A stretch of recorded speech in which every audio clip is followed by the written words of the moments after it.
सिन्दूरारुणविग्रहां त्रिनयनां माणिक्यमौलिस्फुरत्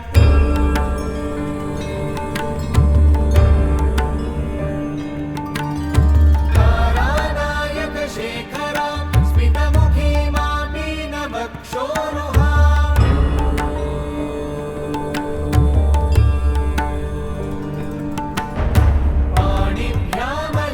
पाणिभ्यामलिपूर्णरत्नचषकं रक्तोत्पलं बिभ्रतीं सौम्यां रत्नघटस्थरक्तचरणां ध्यायेत् परामम्बिकाम्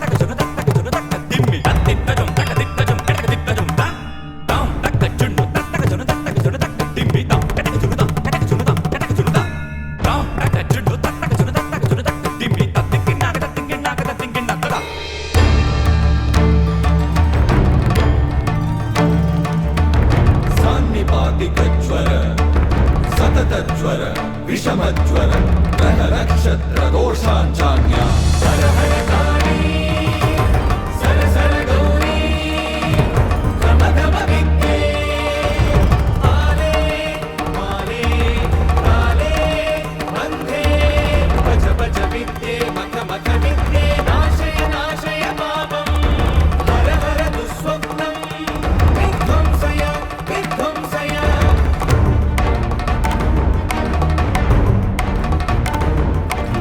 विघ्नविनाशिनि रजनी सन्ध्ये मुन्दुभिनादे मानस्तोषे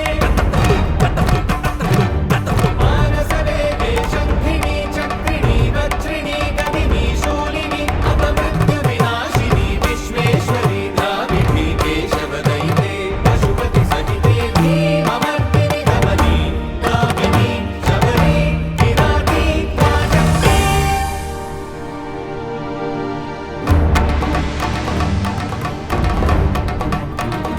ॐ घ्रं घ्रं झ्रं झ्रं घ्रं घ्रं गुरु ॐ घ्रं गुरु गुरु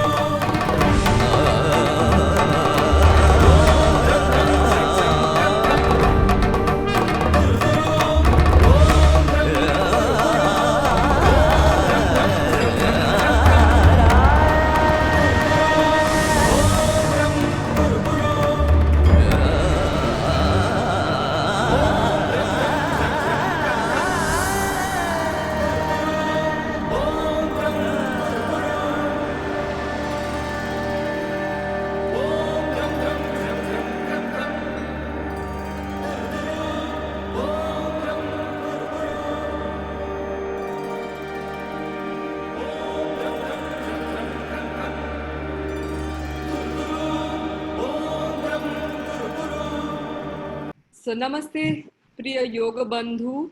So namaste, dear yoga friends You can start. from across the world. It gives us great pleasure to invite you, to welcome you once again to the second session of day 3. And this session is going to be conducted by Dr. Sampadananda Mishra on Chando Yoga, a unique yoga sadhana for maintaining health and wellness. So we sincerely hope that you have been following all our other sessions and that you're enjoying the sharing of these different teachers from different walks of life, from different backgrounds of the yoga tradition. And one of the aspirations of the yoga festival is precisely to give you this rich treat of a variety of yoga practices that lead us all towards common goals. So with these few words, it's a pleasure again to to welcome Dr. Sampadananda Mishra and to introduce him. Dr. Sampadananda Mishra is a passionate and very dedicated scholar of Sanskrit. He strongly believes that Sanskrit has immense potentiality to elevate the human consciousness to sublime heights. Dr. Mishra has spoken at various conferences, seminars, and literary and religious festivals, both nationally and internationally, on Sanskrit, Indian culture, yoga, and education. He travels widely and he's invited in many forums to present his very original insights into what Sanskrit has to offer and what Sanskrit literature as a whole has to offer the world thought and to us as yoga practitioners. So, in addition to this, Dr. Mishra is a devotee of Sri Aurobindo and the Mother, and he's very familiar with their writings. And he also talks on their philosophy in different forums. He has been to the US many times. He's also worked as the associate editor of the collected works of Vashishta Ganapati Muni, Vashishta Kavya Kantha Ganapati Muni, which has been published in 12 volumes. He also guides the members of the School of Philosophy and he guides their teachers of Sanskrit to formulate their courses and teaching methodologies.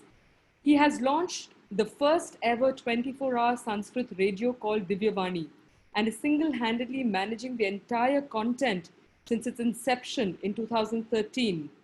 Dr. Mishra, in the year 2014, he founded the Samskrita Bala Sahitya Parishad with the aim of creating, evaluating, and propagating children's literature in Sanskrit. He has received several awards. One, the most important of them, is by the Government of India. He was conferred the President's Award, the Maharshi Badarayana Vyasa Samman in 2011. And this was for his outstanding contribution to Sanskrit. In 2014, the Ministry of Culture, Government of India, conferred the Senior Fellowship Award to Dr. Mishra for carrying out his research on the Vedic art of multiple concentration. Dr. Mishra has also been conferred the Kendra Sahitya Academy Bala Puraskara for 2018 for his book Shanaih Shanaih, a book of rhyming songs in Sanskrit for children.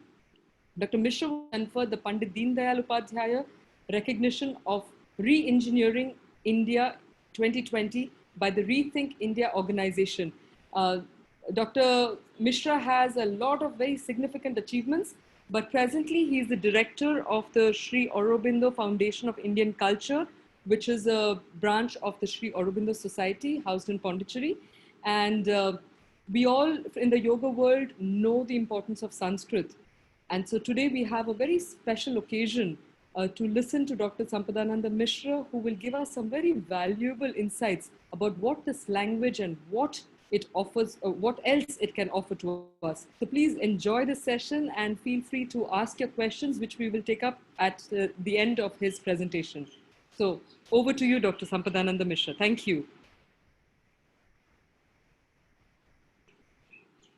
You're muted.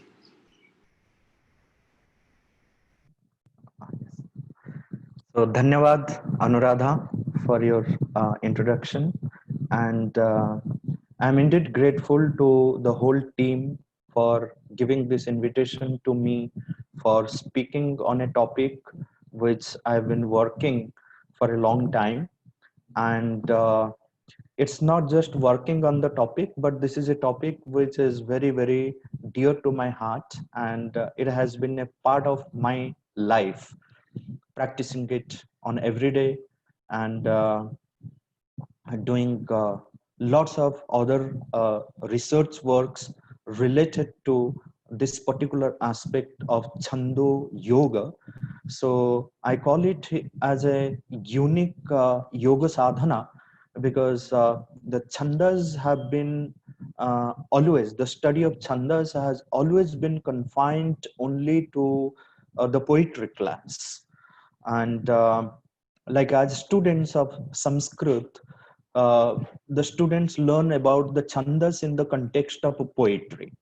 And that is where the chandas have been, or the study of chandas has been very, very limited. And the scope of that has never been explained beyond poetry.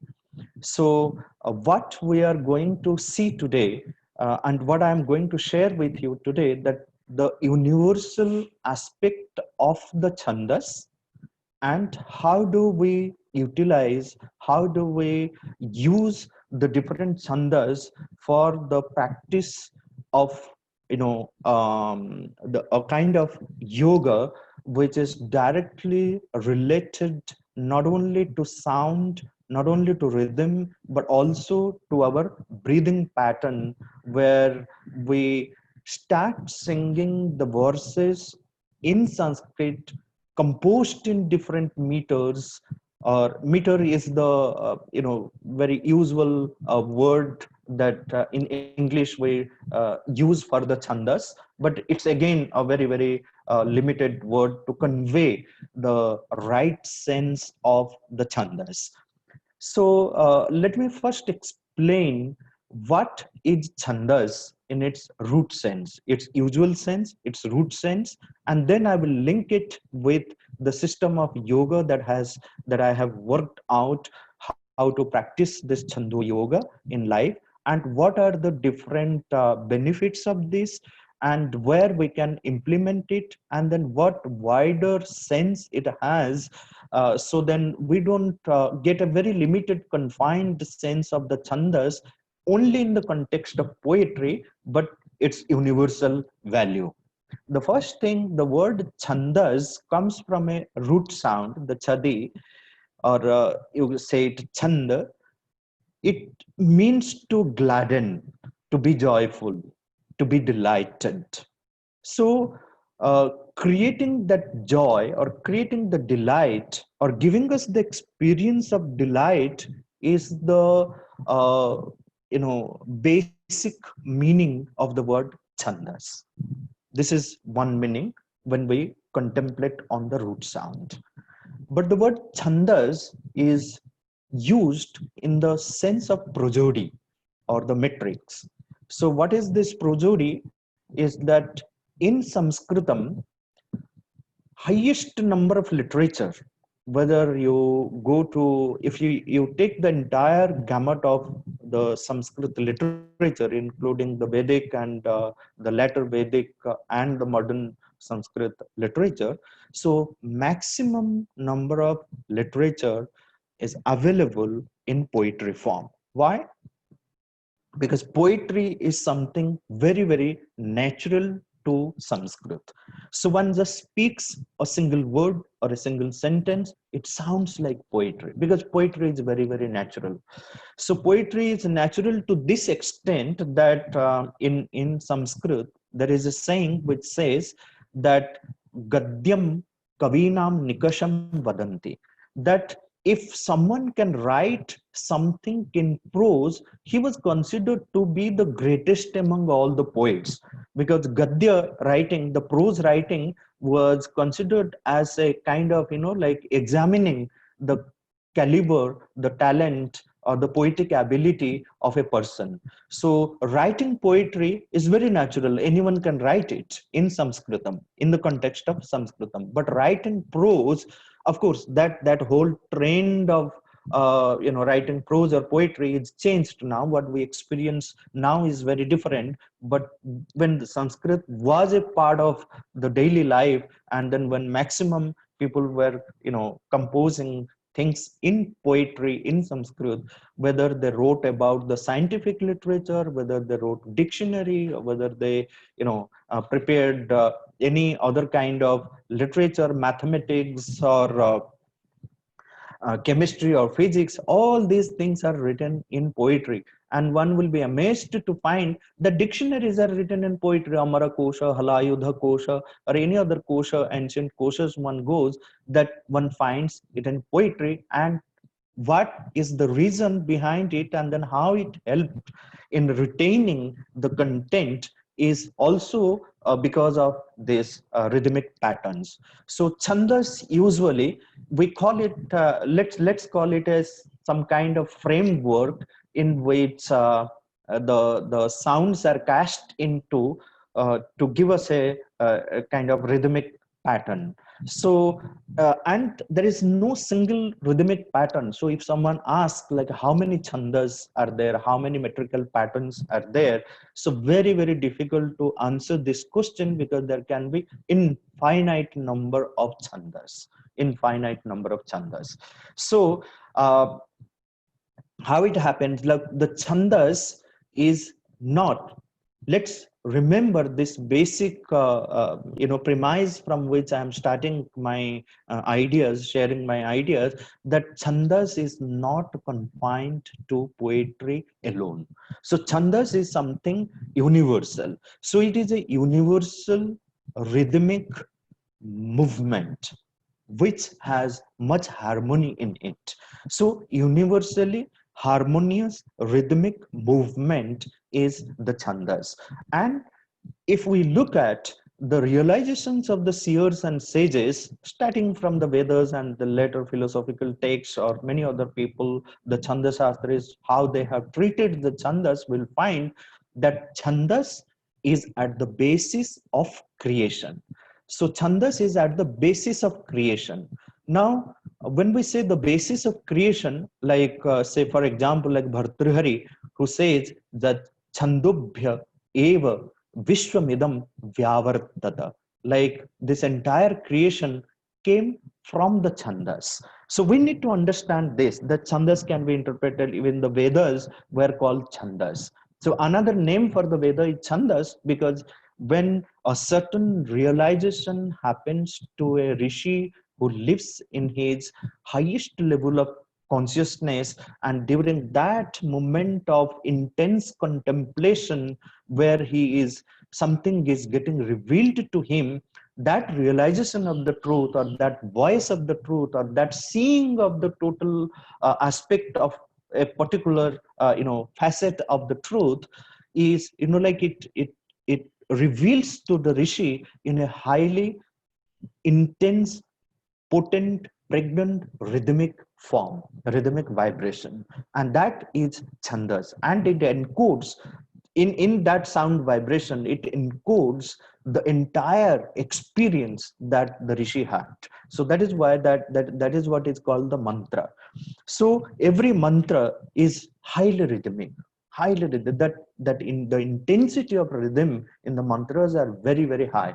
So much so that the Vedas themselves are called chandas, because they're highly rhythmic, potent sounds representing or containing the holistic essence of the realization of the truth that happened to a rishi. So the chandas are at the basis of creation. So now all these things are necessary when we are calling it as a chando yoga. So how the universal principles, the cosmic laws, and the cosmic laws which are operative in maintaining and sustaining the creation, and the same cosmic laws which are operative in the individual in its own maintenance and sustenance, and there is this relationship between pinda and brahmanda. So this whole philosophy, this whole realization of the rishis, how beautifully they are found in the whole idea of chandas, or the whole science of chandas. That's what we are going to discuss now. Every creation to proceed has to have a basis. And what is that basis? And that basis, as we have understood from the realization, from what has been given to us by the seers and sages, we see that that basis of the creation is constituted of the two elements. One is the ekatva and the samatva, the oneness and sameness. So this whole basis of creation is constituted of oneness and sameness with a superstructure of diversity. And this multiplicity that we see, that it is the superstructure, and the underlying principle, the foundation, is ekatva and samatva. Now there only is the, then only there will be the possibility of highest creation, where the intense power of basic unity, that ekatva and samatva, that constitutes the supporting base or the foundation. Now for this intensest power of appropriate and governed diversity. Then the diversity, the multiplicity can be governed, can be regulated in a measured way. So things can move on their own way. It goes on. But when we call the yoga as a methodized process of moving rightly, moving rhythmically, moving in a measured way, moving in a very regulated way, so we need to take into consideration this realization of the rishis. So as it happens in the creation, the same thing happens in a poetic speech, where this chandas, which gives this intensest power of basic unity and sameness. And the rhythmic vibration in a meter, it gives that intensest power of expressive diversity. So now you can start correlating like how the principles of the creation, the basic principles of the creation, the cosmic laws, the universal laws are related with the principles of the chandas. So how it has been worked out by the rishis. So the rishis of the ancient age were quite aware of these facts, and to them the chandas or the metrical patterns was not merely a lifeless formal construction, but a reproduction of a great creative world rhythms. So that is what Bhartruhari refers to when he says Chandobhya eva Vishwamidam Vyavartata.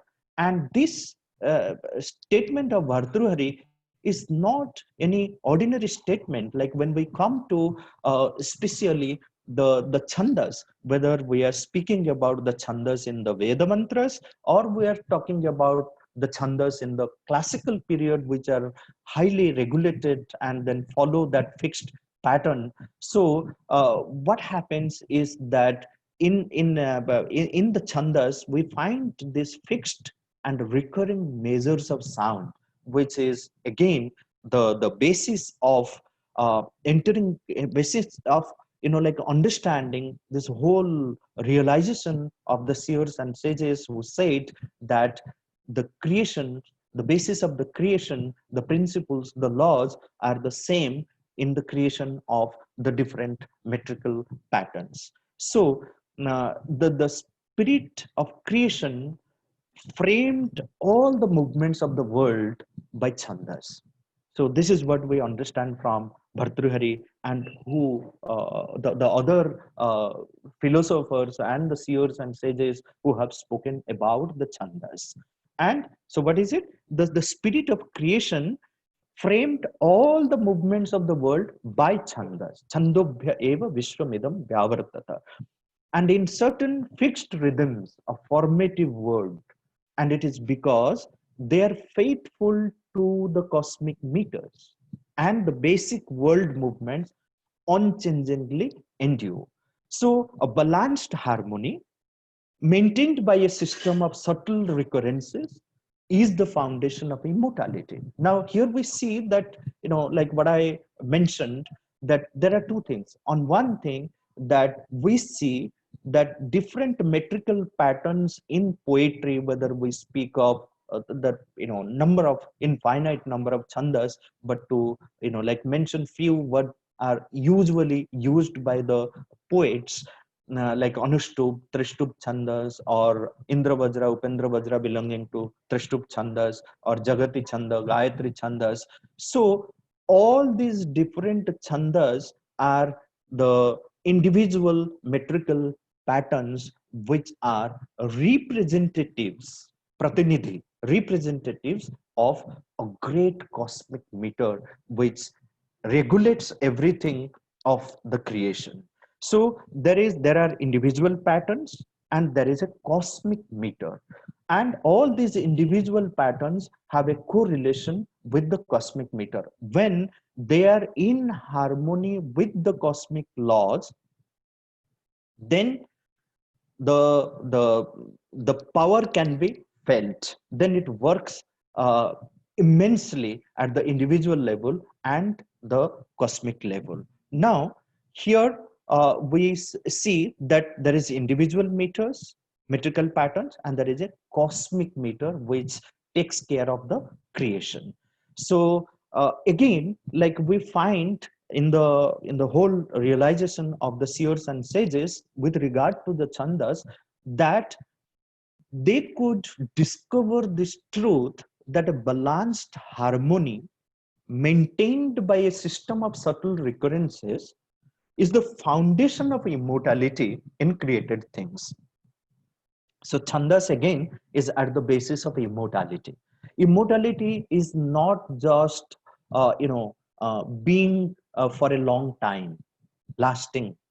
Immortality, that amritattva is ananda, that amritattva is soma, that delight of existence. And it is the delight of the existence, it is that supreme bliss and delight, the amrita, the soma, the ananda, which sustains, maintains, and creates the creation, anything in this creation. And when we talk about the metrical movements, the poetic meters, these metrical movements are the creative sounds which are grown conscious of this secret power which lies hidden within them. So that is where lies the importance of the meters. Now, it is not only, and also like we can see that when everything is cast into a metrical mold into a metrical pattern, so it becomes easy to remember. So one can write a list of things. Suppose someone like wants to remember something, one can prepare a list of words or list of concepts or list of anything to remember, and one has to struggle hard to remember the entire list. But if the same list is prepared in a metrical manner and put it into say few verses, 1 or 2 verses or 5 verses, so it becomes easy to remember. So we can easily remember a song than a prose passage. So it doesn't mean again that in the oral tradition only the poetic versions of anything were remembered well and the prose versions were not remembered well, but the prose versions also have a kind of chandas in it, that rhythmic pattern, when one reads the prose version. And that happens when someone when the content is coming from a very higher level of consciousness. So now coming to this, that the chandas are not confined to poetry. So this is a most important aspect that all those who are viewing must remember, that the chandas, as we have generally understood it, as it has been taught, usually taught in the schools, colleges, or university, or pathashalas, or any other place. So the chandas are not confined to poetry alone. The chandas have a universal nature. One can find chandas if we start becoming aware of our breath, we find the chandas in it. If we become aware of our pulse, we become aware of the chandas, the heartbeat, the pulses, and the breathing. And when like you look at the waves of the sea, you find chandas in it. The crawling of the insects, the movement of the animals and birds, the movement, any movement in the nature. Look at a flower, it is a perfect chandas. The kind of architectural pattern that one finds in the leaves and the trees, in the branches, in the roots. So there is a chandas involved in it. That is why it becomes a center of attraction. It pleases, it attracts. So chandas is nothing in this creation, is in the nature, is devoid of chandas. Only thing is that what we need, not merely learning about the patterns, but to grow more and more conscious of the chandas in element in everything and being. And while also dealing with any particular pattern, we must see that we are conscious of this element of chandas, the spirit of chandas in the pattern. So here we cannot even like think of dance devoid of chandas, the music devoid of chandas. Even the mathematics devoid of chandas, anything in the nature devoid of chandas.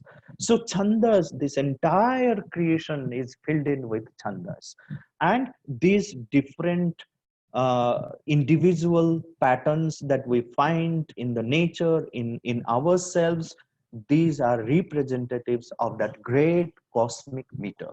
And what has been the realization of the seers and sages? That when there is a collapse in this meter, there is a disturbance in this rhythmic movement, either on the individual level or on the cosmic level, there is a problem. When this imbalance happens at the cosmic level, we have many natural calamities, natural disasters which take place, because there is some imbalance has happened to this cosmic meter.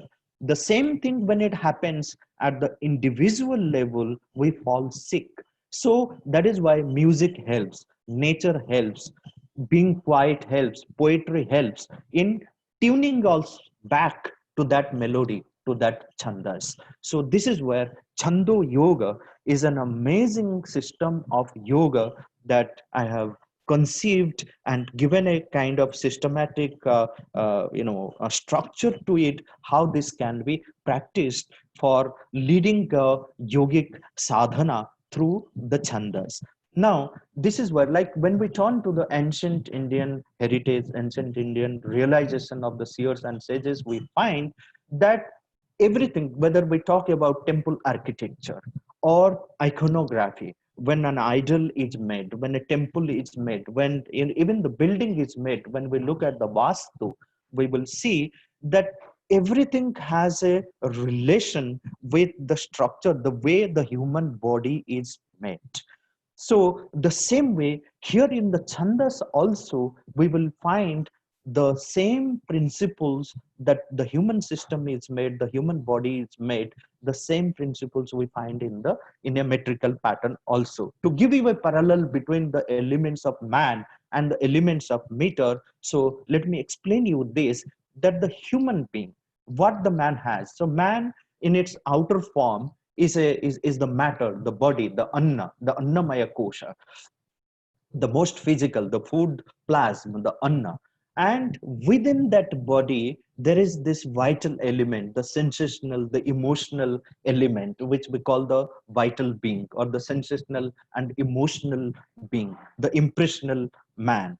And then within that, there is the intellectual, which is connected with the manomaya. So manomaya, even like when we go higher levels of mind, we can connect even up to the vijnanamaya, starting from our physical mind up to the super mind. So that aspect is within that. And again, this anna, prana, mana, and the vijnana, so beyond that, even within the man itself, if we look at the individual level, again within that, there is the delight of the spirit. So that is why every one of us, we keep experiencing that ananda, that delight. So now in that delight, within that delight again sits the spirit, the Lord of all this, the master of all this, the master of us, the inmost being, the divine spark within us. In the same way, how it has been mapped into the meter, these elements that is there in the human beings, how on the same principle the metrical patterns are found in poetry, in the nature, in everything that exists in this creation. Because if everything in this creation is vibration, that sound, so chando hinaha na shabdosti na shabdah chando varjitah. So that has been the realization of the rishis. So there is nothing in this creation which is devoid of a vibration, and there is no vibration which is devoid of chandas. So when we look at this, so anything in this creation had that chandas element, and the whole purpose of chandas, whole purpose of poetry, whole purpose of music or dance or studying the nature, contemplating on the nature, contemplating on ourselves, or contemplating on any pattern, is to grow more and more conscious of this element of chandas and identify with the cosmic meter. And that is how the yoga happens. So this union with the cosmic, union with the universal or the transcendence is yoga, the whole purpose of yoga. And it can be achieved through these chandas, and not just the poetic pattern, but the patterns all that exists everywhere. So now in the meter itself, we will see the very basic framework, outer framework, like how many letters should be there, how many lines should be there. This physical framework is the body, the physical, the anna aspect of the meter. And within that body, then again we have, like when we talk about the quantitative, the accentual arrangement of the forms of the sounds in the meter, so that forms the body of the meter, the physical, the annamaya kosha.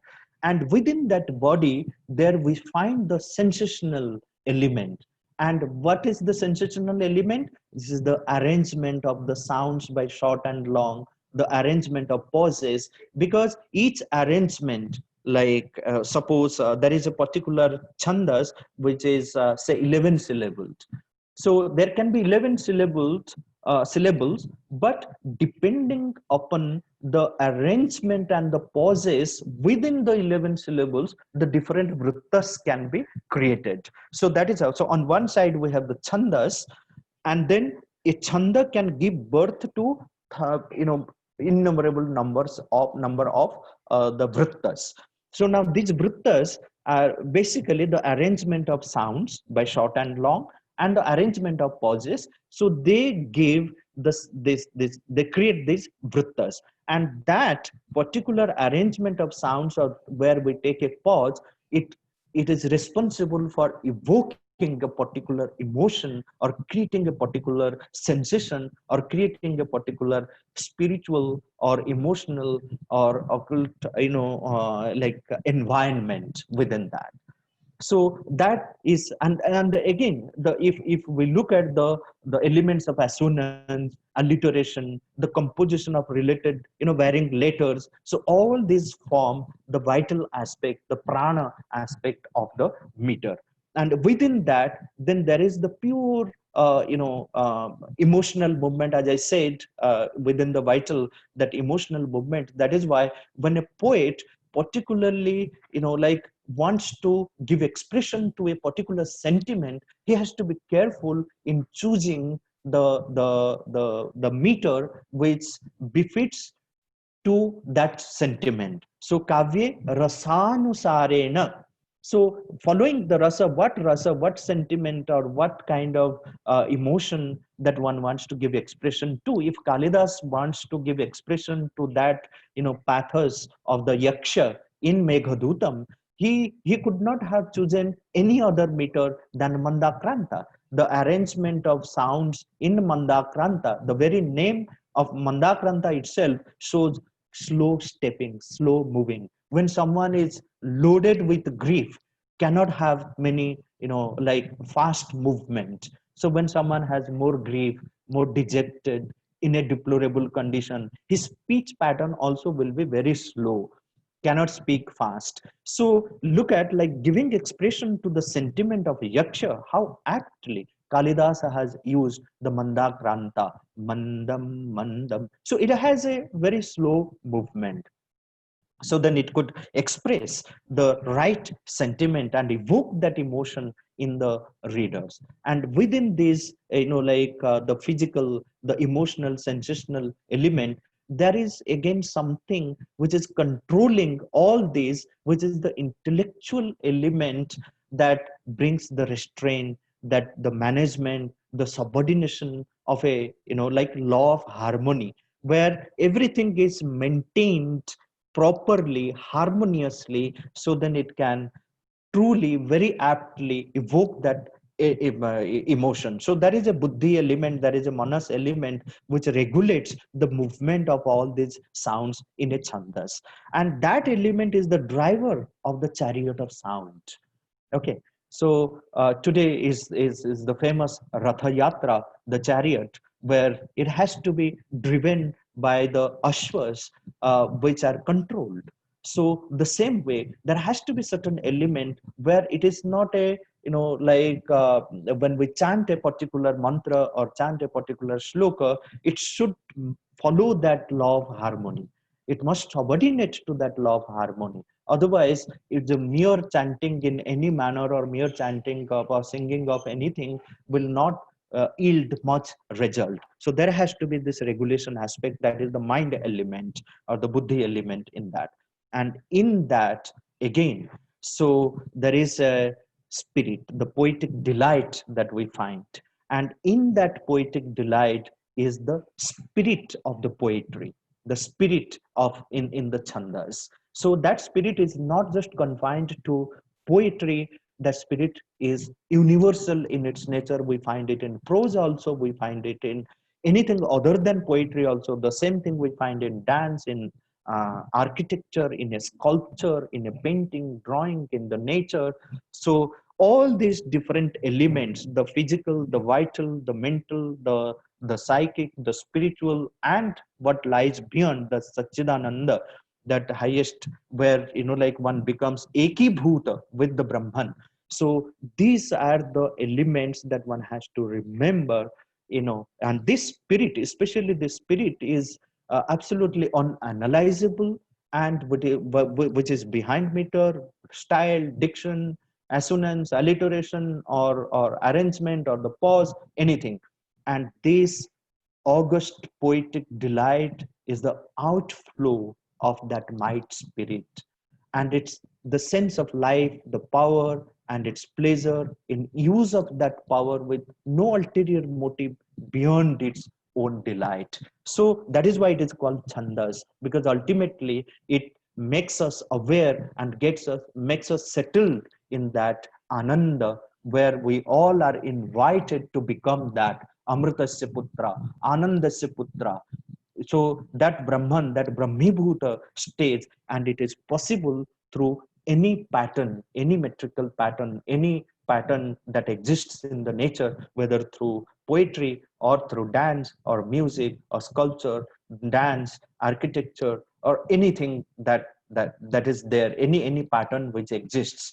So chandas has a very universal appeal. That now, when we are talking about the chandas, particularly in the context of Sanskrit language, so here again we will come back to the practice part, which is what is called the different metrical patterns that we have in Sanskrit, in which various verses are composed, and how there is a healing power, and what kind of experiment that I have done with all these different meters. So the first thing is that if we analyze all the different names of the meter, now there are different kinds of meter. The Vedic meter is slightly different from the classical meter. Let me explain you that in the Vedas, what matters is akshara. So aksharena mimite chandaha. So this aksharena mimite saptavani. So this akshara, only the Vedic meters are regulated only by the number of syllables. When it got extended into the classical meter, so it got more regulated by other elements. Like in the classical meter, we find not only the what is called the number of syllables, but the arrangement of syllables by short and long, the pause patterns. These became important in the classical meter. Based on that, so we have different vrittas, and the different sentiments a poet wants to express through that, he chooses according. So he has maximum options before him to choose what kind of sentiment or emotion or what kind of environment he wants to create through his poetry. So now these classical meters are bit rigid, but the beauty of this is that within that rigidity, that's again the beauty and importance of Sanskrit, that it always reconciles and harmonizes most opposing ideas in such a way that like no other language has done this or even can do this.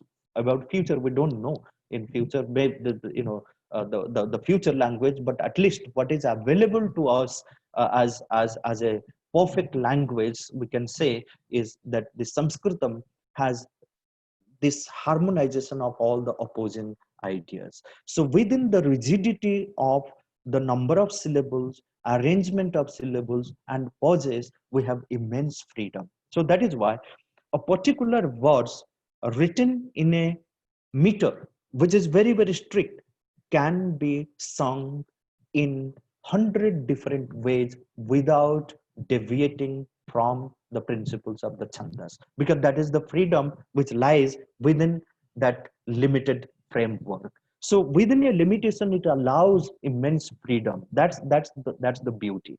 Now, how it is connected with the healing part? On one side, I told you that when there is a kind of imbalance which takes place at the individual level, the chandas, these different patterns, can be utilized to tune ourselves back to the chandas element, to the music of ours, and to maintain that well-being within us. So now I'll have to give you examples.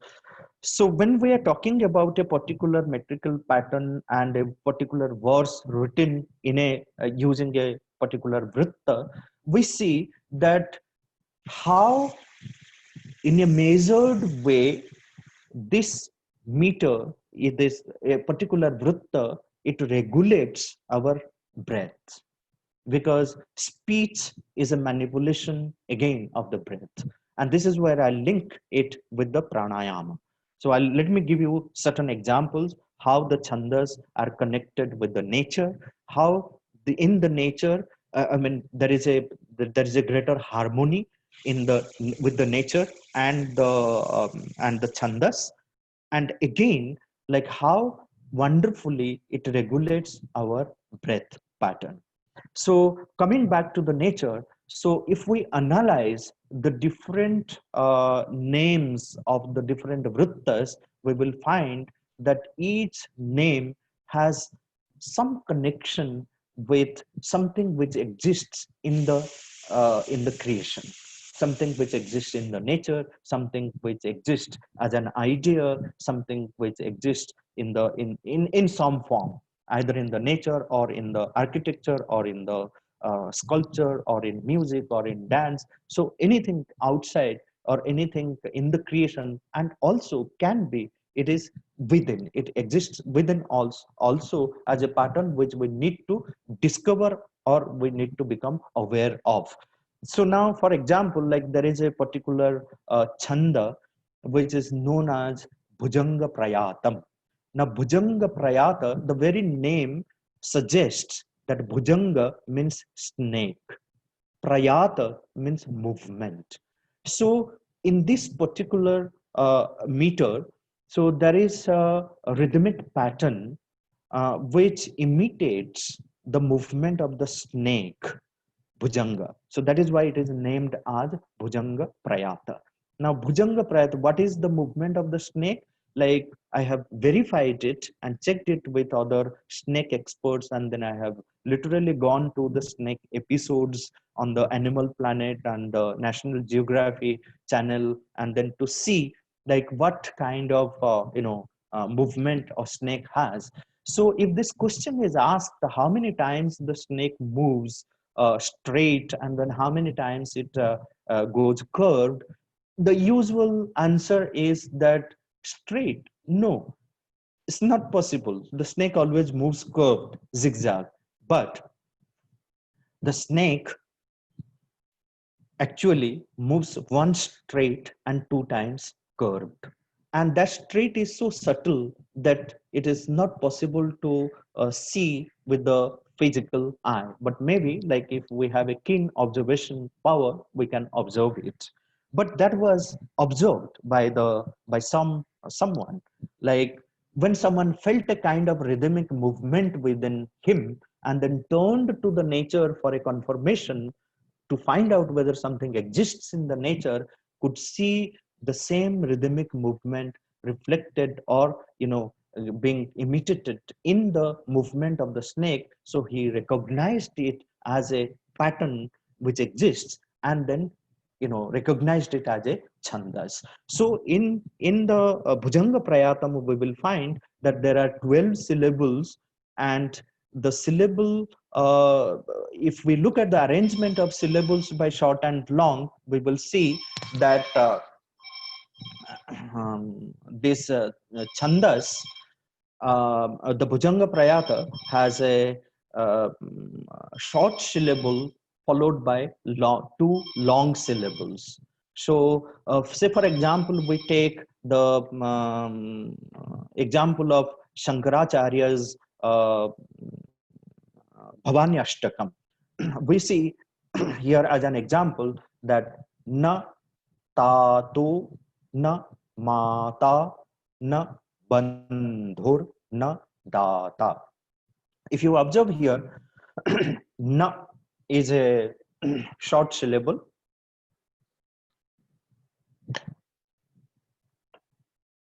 Ta, tu, two long syllables.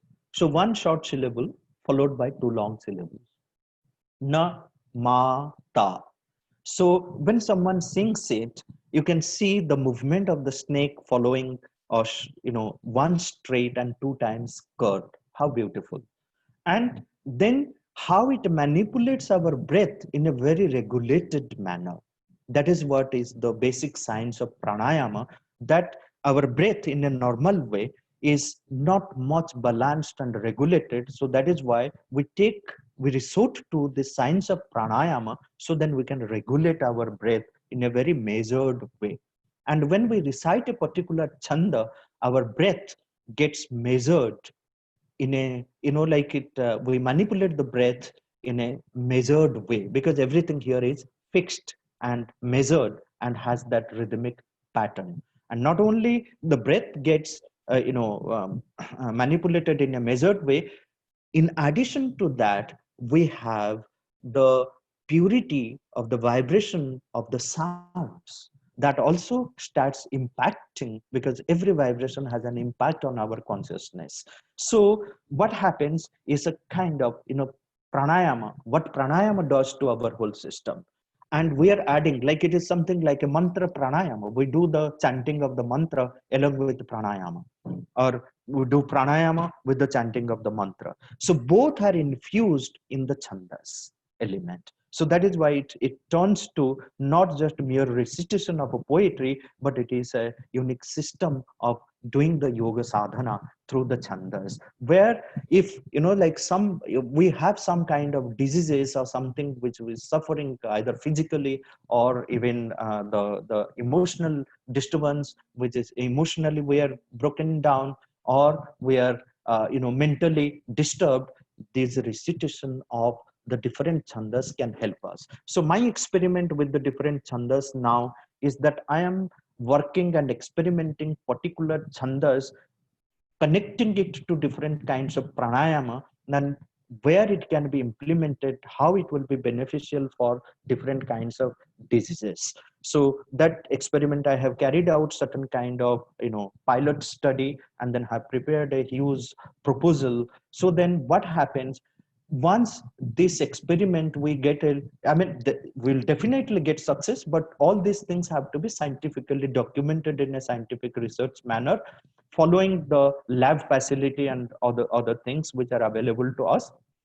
So then we document the result of it, then we have another alternative intervention for many kinds of problems that we keep facing. So coming back to the recitation of the Bhujanga Prayatam, न तातो न माता न बन्धुर्न दाता न पुत्रो न पुत्री न भृत्यो न भर्ता न जाया न विद्या न वृत्तिर्ममैव गतिस्त्वं गतिस्त्वं त्वमेका भवानि गतिस्त्वं गतिस्त्वं त्वमेका भवानि. Now, this is one pattern of singing. As I said, that within this fixed pattern of the metrical pattern, the same verse can be chanted or sung in different ways without deviating from the principles of the chandas, the short long pattern or the pause pattern. So one can sing. I'll show you one more variation of it. Like, so then whatever suits someone's temperament, one can choose that or follow that pattern, which is more beneficial. If something is conducive to our own temperament and we follow that, it is more beneficial for us than imitating someone else. So swadharme nidhanam shreya paradharmo bhayavaha. So, and Sanskrit allows that freedom. That's the beauty of this language, that it is a language of freedom. So it has immense freedom. It gives us immense options, whether we choose a word, whether we choose a metrical pattern or a sentence structure. We have immense freedom in using various aspects of this language. So I can give another pattern here. Na ta to na mata na bandhur na data na putro na putre na bhrutyo na bharta na jaya na vidya na vrittirmameva gatistvam gatistvam tvameka bhavani. So 100 different ways one can sing a particular recite a particular like verse or many verses written in a particular chandas. So whatever suits one can choose that. Giving you another example and then showing how beautifully our breath gets manipulated and what a intense pranayama takes place when we recite the chandas or verses in particular chandas. So here is another example. The example is Shardula Vikriditam. So Shardula Vikriditam means tiger's play. So how do we relate it to the chandas? Why it is named as Shardula Vikriditam? What connection it has with the tiger's play? So if you have observed, when a tiger wants to attack the prey, so it sits very much poised, leaning back, and when the prey comes close, from there it takes a long leap. The first leap of the tiger is a long leap, followed by short leaps. So now in Shardula Vikritam, we find there are 19 syllables in each line. So 4 metrical lines together make a verse. So each line has to follow the same pattern, same pause, and same number of syllables. So in Shardula Vikritam, there are 19 syllables. It is again another, among the usual meters, it is another longest meter. What makes it Shardula Vikritam, that all these 19 syllables, so for example, in Bhujanga Prayatam, we can take a pause on the 6th syllable, or we can take a pause on the 12th syllable. If we want to break it, we can break it, pause it on the 6th syllable. Nata tu namata. We can pause and then say another 6 syllables. So it manipulates the breath in a particular manner. And in Shardula Vikritam, as per the rule, so one cannot take a breath within 12 syllables. The first 12 syllables have to be recited in one breath. For example, suppose we take a verse in Shardula Vikritam. Kasturi tilakam lalat patale vakshasthale kaustubham nasagre varamoptikam karatale venum kare kankanam sarvange harichandanan cha kalayan kanthe cha muktavalim gopastri pariveshtito vijayate gopal chudamani. Now you can see Kasturi Tilakam Lalata Patale. These 12 syllables have to be recited in one go, in one breath. Then you have next 7 syllables. This is what makes it Shardula Vikriditam. That means the first leap of the tiger followed by short leaps. 12 by 7 is the pause pattern. Now just imagine how beautifully the breath gets manipulated when we chant the Shardula Vikriditam. So I'll take one last example and then we will come back to the conclusion of this. Now, the last example I will take is from Sragdhara. Now, Sragdhara is 21 syllable meter. Now, in 21 syllables, so Sragdhara is considered to be one of the very powerful meter. We have heard when we were students, we had heard about like stories that Surya Shataka was composed by Kavi Mayura. So Kavi Mayura was affected by disease, leprosy, and then he was advised to remain separate, isolated. So in isolation, he composed these 100 verses dedicated to sun, which is available to us as Surya Shataka, and all the 100 verses are composed in Sragdhara. So by reciting all these 100 verses and dedicating it to sun, he could get rid of the leprosy. So Sragdhara has a very, very powerful, impact on our consciousness, on our system, and it can make us rid of many, many unknown diseases. And I know someone who is living now, how he could get rid of merely by reciting the 50 verses dedicated to Hanuman composed in Sragdhara. A very powerful meter. And I myself have done certain experiment with certain instruments using the Sragdhara vrittas. So how it transforms the negative element into positive element.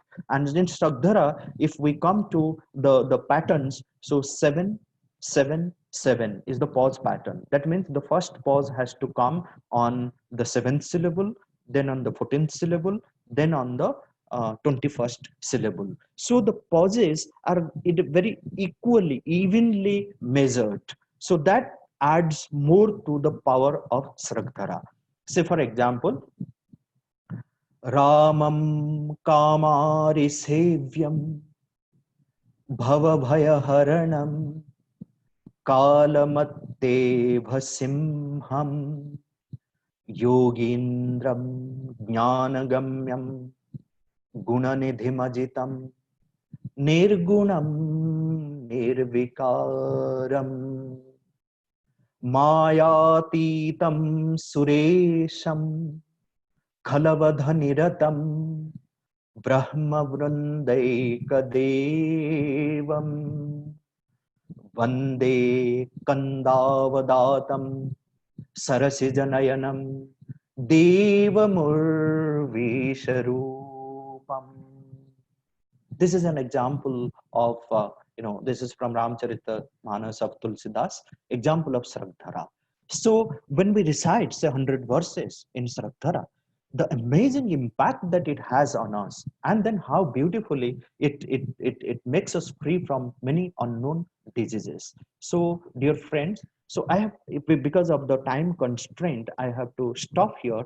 But the whole idea of the Chando Yoga is that using Sanskrit poetry, using music, using art, painting, drawing, sculpture, architecture, dance, so nature, the different patterns which are there in the nature, so which are called the chandas, we can grow more and more conscious of the cosmic meter and identify with that. This is the purpose of the yoga. This is the purpose of even practicing any kind of art. The dance is not just to show a perfect piece of dance, but it is through the dance how our life becomes chandomaya. Through the poetry, how our life becomes chandomaya. So at the physical level, like if someone has established that chandas at the physical level, one can see that there is a rhythm in the physical movement. When someone has refined one's emotional, sensational being, vital being, through the poetry, through music, through dance, through nature, you can see that how beautifully he manages his emotions in a rhythmic way instead of following the disturbed chain of emotions. When someone has established the chandas in the mental level, how beautifully he manages, regulates his thoughts or the mental activities. So even the chitta vritti nirodha also is possible through all these different chandas. And through the chandas, we can grow conscious of the cosmic meter from our individual consciousness. We can expand to become one with the universal cosmic meter, and we will transform our life from the ordinary life to a chandomaya jivana, to a yogamaya jivana. That's what is the very purpose of the chandas. With these words, I end my lecture, my sharing. So, dhanyavad. If there are questions, it can be put in the comment box. I will try to answer to the questions. So, Bahu Dhanyavadaha, Dr. Sampath Bhai, for this brilliant exposition and literally opening up a whole new dimension of the world of Chandas for our yoga practitioners and to give them a glimpse of the possibilities of attuning ourselves with the rhythms of the larger universe. So, thank you very much for this very enlightening session. It's wonderful to see that some of our panelists and some of our audience are also experts in this field of Sanskrit and the Chandas. So there are Oh, some very beautiful. questions. So we have some basic questions as well as some who have already a familiarity with it. So I'll just start with the first one by Dr. Jayaprakash Gupta, who says, how is Porter or Dhwani theory embraced in Chandas? The relation to Treshwara Udatta and Anudatta and Swargiya system. Happy to discuss by email if that is a complex subject. So that is one. So we probably want to just talk about Spoto or Dhwani. This will be, like vast topic, and then to discuss about the spota dhvani and then bring in within a short time will be more confusing for many viewers. So we can definitely take up this topic and then discuss about it through email or, on a platform. But definitely at any, at the source of the spota or dhvani, or even like when we talk about the Vedic mantras, the whole pattern of udatta, anudatta, swarita, it is the chandas at the basis of everything. So that's why, like initially I quoted that word, like chando hina na shabdosti, na shabda chando varjita. So divide of nothing is devoid of the chandas. We cannot eliminate the idea of chandas when we are discussing about the dhvani or spota, which is definitely a vast topic, and I'll be very interested to share my thoughts in a different platform. Thank you.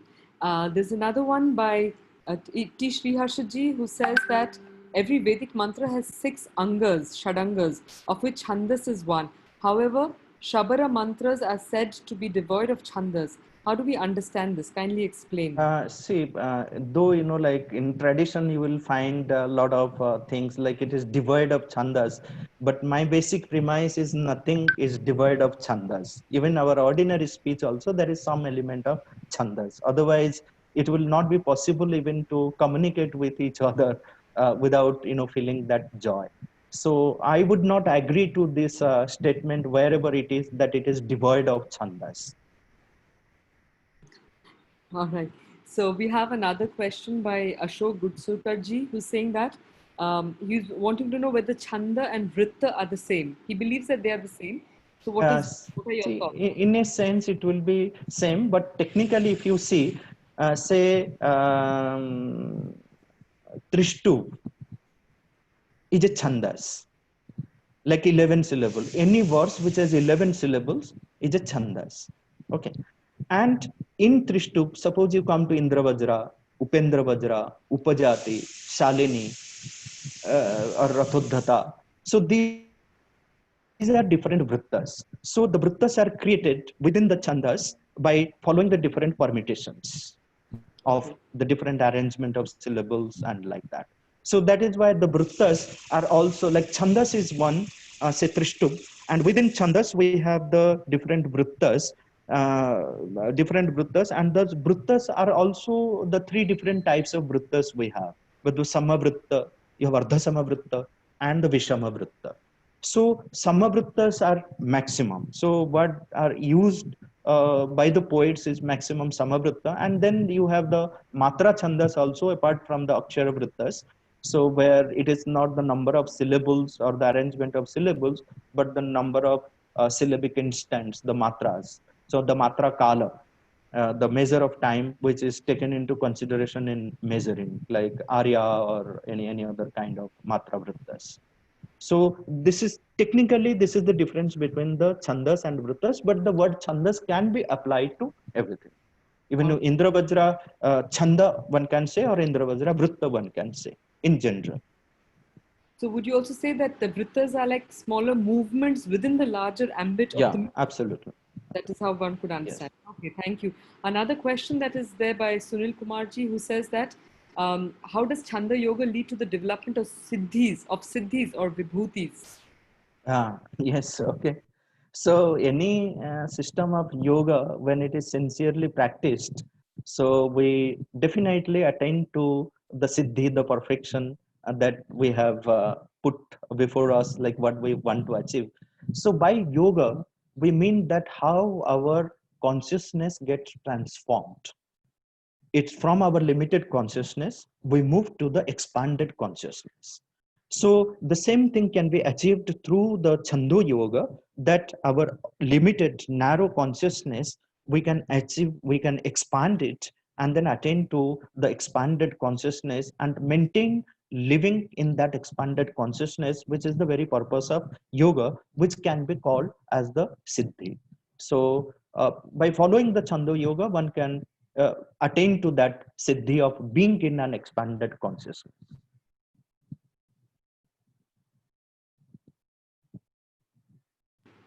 Sorry, we have another very technical question. Says that by Krishna Kumar Matiketkarji, who says that have heard Hariom, I have heard another nirukta for chandas as chadayati chandaha. That which covers is chanda. So is that correct? Yes. Now, chadayati, the cover, again, we are taking the literal sense of cover. So cover also means to swallow, to envelop. So it is the chandas has the power to envelop into that wide and expanded consciousness. So that is how we become protected and covered within the realm of that expanded consciousness. So that is the meaning that I can derive from chadayati. So it is not just covering something like a shade or anything, it is the enveloping aspect, the swallowing and enveloping, taking everything into its realm.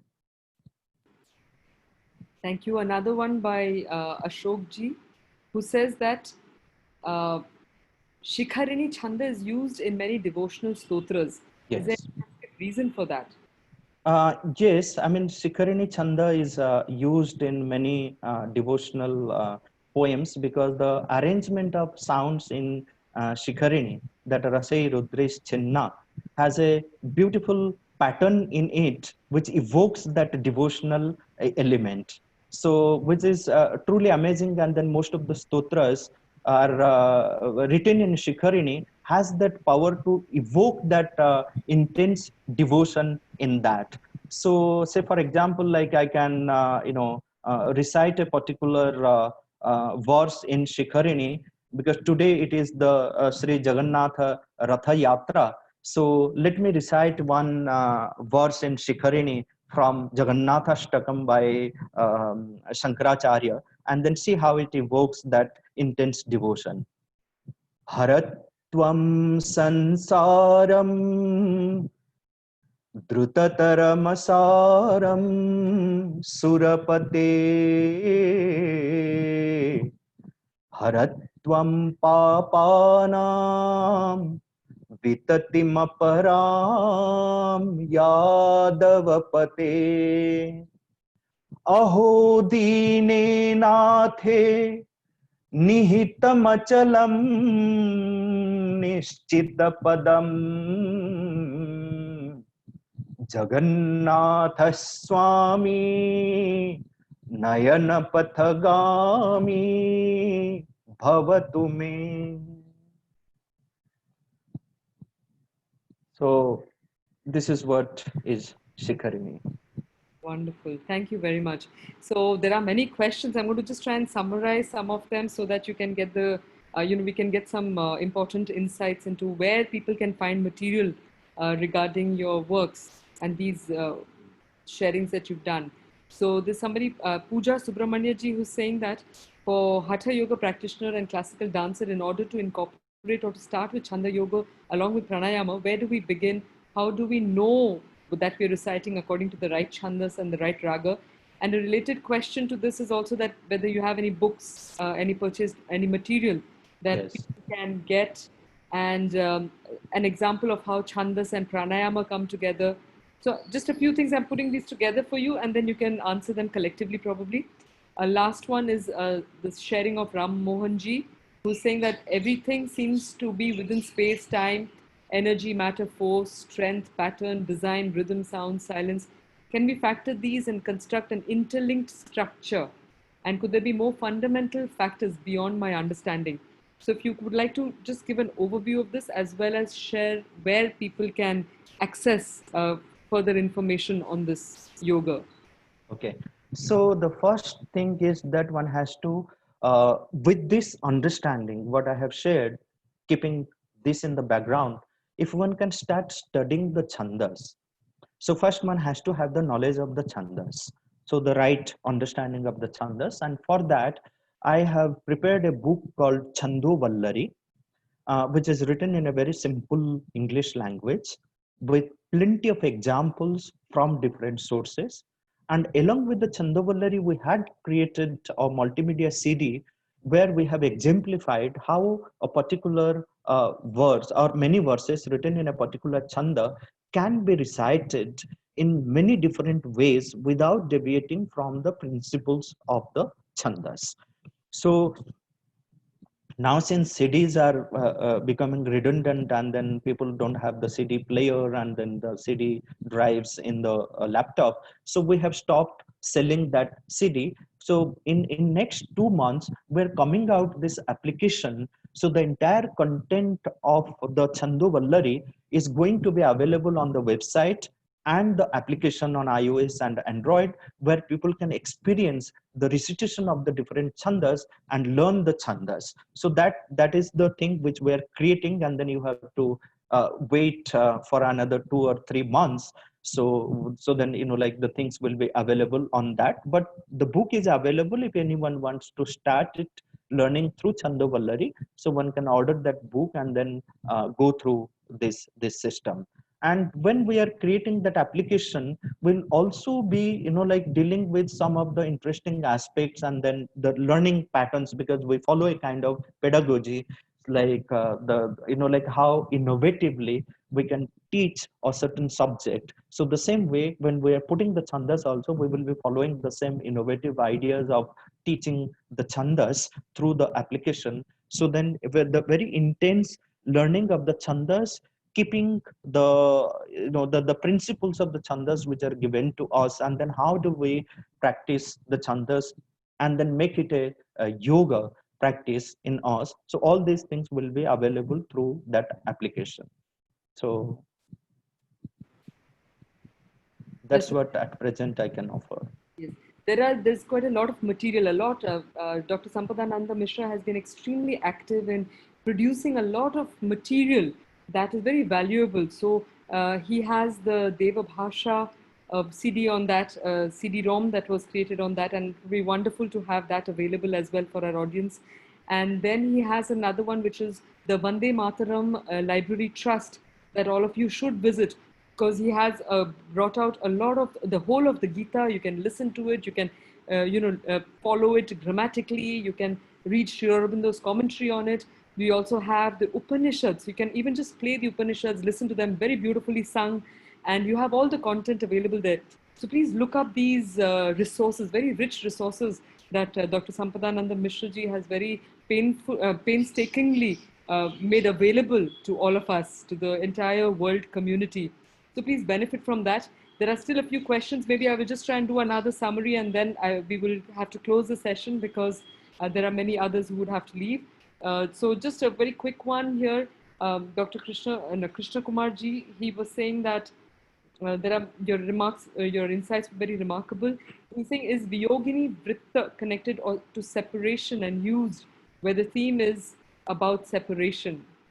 If there is a Viyogini Vritta, so does it Oh, have to do with the theme of separation?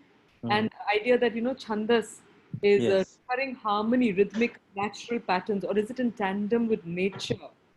See, the Yogini Vritta is like, if you look at the whole structure of it, say for example, when there is a pang of separation, like a bhakta feels that pang of separation from his Lord, and then intensely calling for the union. So one can use that Vyogini Vritta.